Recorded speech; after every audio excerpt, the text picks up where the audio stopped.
KS Prasad గారు. నమస్తే KS Prasad గారు. నమస్తే అండి. అంబటి రాంబాబు గారు గడిచిన 10-15 రోజులుగా వైసీపీలో ఆయన గ్రాఫ్ ఇలా పెరుగుతోంది.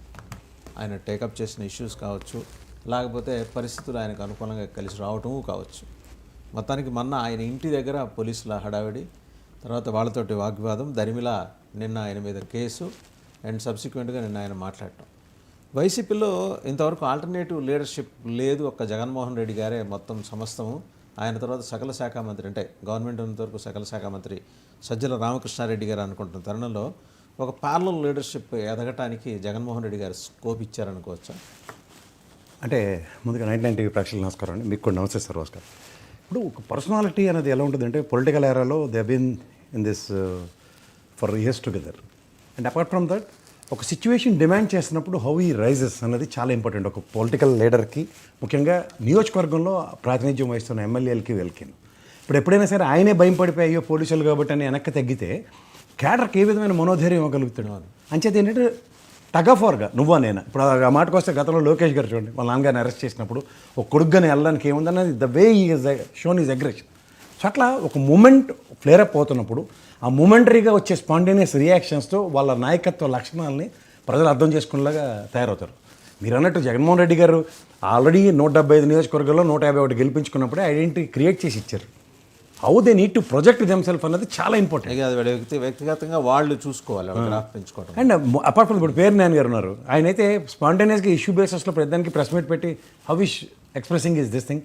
ఎవరు రాసేవారు కదా స్క్రిప్ట్లు, ఒక స్థాయి కలిగిన వాళ్ళకి. ఇప్పుడు అంబటి రాంబాబు గారు is also narrator. He has having huge oratory skills and spontaneous reactions ఉంటాయి, అందులో సర్కాసిజం ఉంటుంది. సో వీటన్నిటితోనూ రంగరించి మాట్లాడడం అన్నది ఎంతసేపు. పైపచ్చి ఏంటంటే ఆయన ఏం చిన్నోడు కాదు కదా సార్, దగ్గర 70 ఏళ్ళ మనిషి ఉంటాడు ఆయన.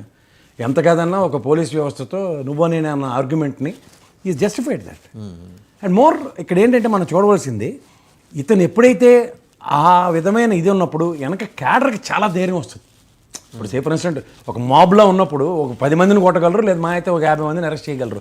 వేలాది మంది తరలి వచ్చినప్పుడు పోలీసులు కూడా కొంచెం సంయమనం పాటిస్తారు కదా. ఖచ్చితంగా సో అలాంటప్పుడు ఏమవుతుందంటే ట్రైనింగ్లోనే, ఆ ట్రైనింగ్ మాడ్యూల్లోనే అది ఉంటుంది. ఎలా బ్యాలెన్స్ చేసుకుంటూ వెళ్ళాలి, ఎలా కన్విన్స్ చేసుకుని జనాల్ని పాసిఫై చేయాలి, ఇదంతా పోలీస్కి ముందరే ఉంటుంది ఆ ట్రైనింగ్. అఫ్కోర్స్ వాళ్ళు అసలు చాలా సంయమనాన్ని పాటిస్తారు సార్. ఎక్కడో 1 or 2 ర్యాండమ్గా రేరెస్ట్ ఆఫ్ ద రేర్ కేసెస్లో తప్పించి కొన్ని ఇన్స్టెంట్ రియాక్షన్ బ్యాలెన్స్ అంతే.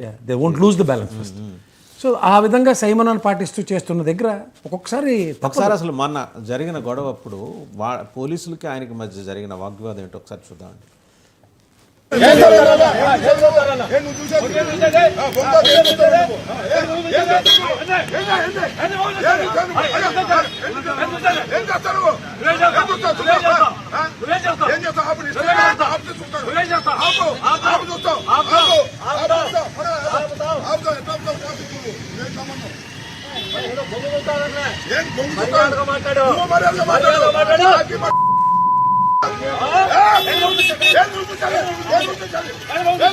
ఆయన అనేది ఏంటంటే, నేను మా ఇంటి ముందర నుంచి నేను బయలుదేరుతున్నాను, అప్పుడు ఇంకా ఎవరు జమ కూడా కాలేదు, మాకు 5గురికి పర్మిషన్ అంటే 5గురు పర్మిషన్ అనే దానికి నేను ఒప్పుకుంటున్నాను.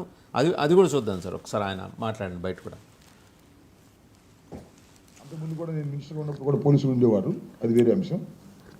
పోలీసులను పెట్టి ఏదో చిందరవందర చేసేయాలని కాపలా ఎక్కడా లేదు. నూరి ఫాతిమా ఉంది కదా, అక్కడ లేరు. పోలీసులను పెట్టి కాస్త వచ్చేటటువంటి క్యాడర్ను భయపెట్టాలనే ప్రయత్నం చేశారు. నేను వెళ్తుంటే మధ్యలో ఆపేశారు, వెళ్ళడానికి వీల్లేదని. అక్కడ ఈ పట్టాపురం సిఐ మీద కొంత నాకు ఆయనకి మధ్యన ఘర్షణ అనివార్యంగా జరిగింది. నేనేదో రెచ్చిపోయి దౌర్జన్యం చేయబోయానని, పోలీసులు లెక్క చేయలేదని ఇలాంటి మాటలు మాట్లాడుతూ రాశారు. ఈనాడైతే దాని దుంపదగ, దాని స్టాండర్డ్స్ ఇటువరకు బాగుండేవి. ఎంత దౌర్భాగ్యమైనటువంటి స్టాండర్డ్స్కి వెళ్ళిపోయినాయంటే నిన్న ఫ్లాష్ న్యూస్ వేశారు ఈనాడులో. ఏంటో తెలుసు, అది వెన్నుపోటు దినం పేరుతో గుంటూరు కలెక్టరేట్ వద్ద కార్యక్రమం. సరే, అది వేరే కార్యక్రమం జరిగింది, అది వేరే అంశం.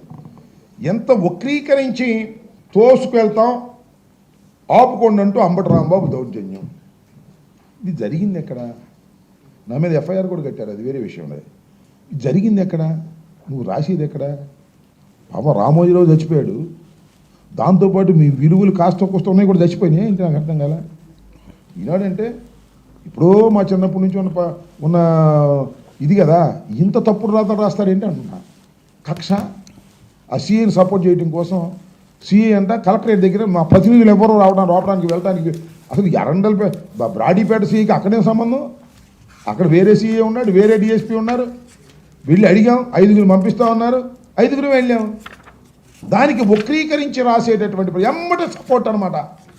సిఐ గారికి ఎమ్మటే సపోర్టు. సో అదండి ఆ సిఐ ఇప్పుడు గొడవ ఎక్కడ జరిగింది? ఆయన ఇంటి దగ్గర. ఆయన అనేది ఏంటంటే ఒక పత్రికలో కలెక్టరేట్ దగ్గర తోసుకుంటే వెళ్తాం, ఏం పిక్కుంటారో పిక్కుండా అనే పద్ధతిలో నా మీద రాశారని గొడవ జరిగింది ఇంటి దగ్గర. అండ్ కలెక్టరేట్ ఉన్న ఏరియాకి నువ్వు వచ్చిన ఇన్స్పెక్టర్కి సంబంధం లేదు.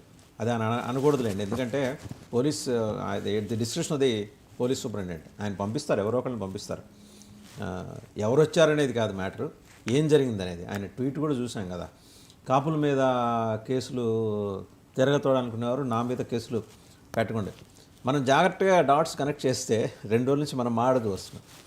ఆ జియో వచ్చింది. జియో వచ్చిన ఉద్దేశం ఇప్పుడు ఈయన మీద పేరు నాని మీద ఏంటంటే ఒక 10-15 మంది ఉన్నారు వైఎస్ఆర్సీపీలో, కొంచెం వాయిస్ గట్టిగా వినిపించే లీడర్సు. ఎలాంటి ఇబ్బందులు వచ్చినా సరే తట్టుకొని నిలబడి పార్టీ కోసం కష్టపడుతున్న వాళ్ళు. వాళ్ళందరినీ బుక్ చేయడం కోసం ఆ జియో 682 తర్వాత నిన్న మళ్ళీ విడ్రాయల్ కూడా అయిపోయింది. బస్ ఇదంతా ఒకసారి డాట్స్ కనెక్ట్ చేస్తే మీకు అనుమానం రావట్లా, ఏదో ఒక రకంగా దాంట్లో ఇరికించేసి ఈ కాపు ఉద్యమానికి సంబంధించి తుని రైలు దగ్ధం కేసులో ఎక్కడో చోట ఇన్వాల్వ్ చేసేద్దాం. ఇక్కడ మోర్ ఏంటంటే మీరు గమనించగలిగితే ఈ పర్టికులర్ సినారియోలో ఈ పేపర్ రాతలు వాళ్ళు ఏంటంటే ప్రజల్లోకి ఇప్పుడు గుంటూరులో జరిగిన విషయం మహా అయితే సత్యనపల్లి పరిశ్రమ ప్రాంతాల్లో వాళ్ళకి తెలుస్తుంది. కానీ రాష్ట్రం అంతా తెలిసి మాధ్యమమే కదా సార్. వాళ్ళు ఎంత బిల్డప్ ఇస్తున్నారు అది కలెక్టర్ ఆఫీస్లో. బేసిక్ అవగాహన మీకు నాకు ఉన్న దాంట్లో ఏం చెప్తాం మనం, అరే కలెక్టర్ గారికి వినతి పత్రం ఇచ్చినప్పుడు 2 పదండాలుగా వెళ్తారా? మ్యాక్సిమం 2 నుంచి 5 లోపున వెళ్తారు, అంతే కదా. మ్యాక్సిమం 5. సో దీన్ని ఎలా పోర్ట్రేట్ చేయగలుగుతారు అంటే చూడండి, ఒక గేట్ వరకు వస్తారు జనాలు, సహజం అది. ఎందుకు రారు? వస్తారు, అక్కడ వరకు ర్యాలీగా వస్తారు. ఇప్పుడు ఎవరైనా అందరూ ఎందుకు వెళ్ళిపోతారు? మనం పోలీస్ స్టేషన్ నుంచి కూడా 2 లాగిన బయటికి చూడలేదు మనం. సో ఇవన్నీ మనకి ఏంటంటే సార్ ప్రజల్ని ఎలా మిస్లీడ్ చేస్తున్నారో మాధ్యమాలు తులుగా తెలుసుకోమని ఫస్ట్. రెండోది, ఆయన ఇంటి దగ్గర మంది మార్బలం లేనప్పుడు 5గురిని పట్టుకుని వచ్చే దగ్గర కూడా మాట్లాడే దగ్గర కలెక్టర్ ఆఫీస్తో ఇంటర్లింక్ చేయడం ఎంతవరకు సమంజసం? మీరు అన్నట్టు కాపు ఉద్యమ నాయకులు అంటే ఆ రోజు వేదిక మీద ఉన్న వాళ్ళు వీళ్ళు కూడా ఉన్నారు. ఇప్పుడు వీళ్ళందరినీ ఏదో విధంగా డాట్స్ కనెక్ట్ చేయడానికి నేను మీరు ఇంకోటి గమనించండి సార్.